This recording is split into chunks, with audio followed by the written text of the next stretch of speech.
Hello dear guys, Assalamu alaikum. I am Shadman Abid from Nageswari, Kurigram. Today I will discuss about the main basic of English. English is an international language all over the world, right? So, do you know what's the main basic of English?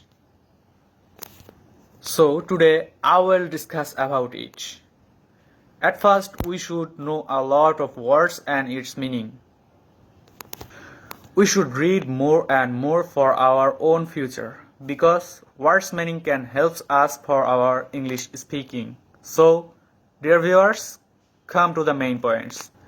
There are 4 developing skills: reading, writing, listening, and speaking. Practice is the best and pure ways. We know that practice makes a man perfect. We can learn various ways, such as listening, following, practicing, displaying, imitating, and many other ways.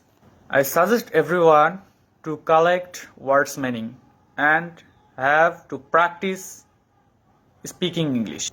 Right or wrong is not a matter. It naturally helps a learner to progress his language. I am grateful to my Shamim sir and my parents. Thank you everyone. Please do not forget to like, share and comment the page. Thank you everyone.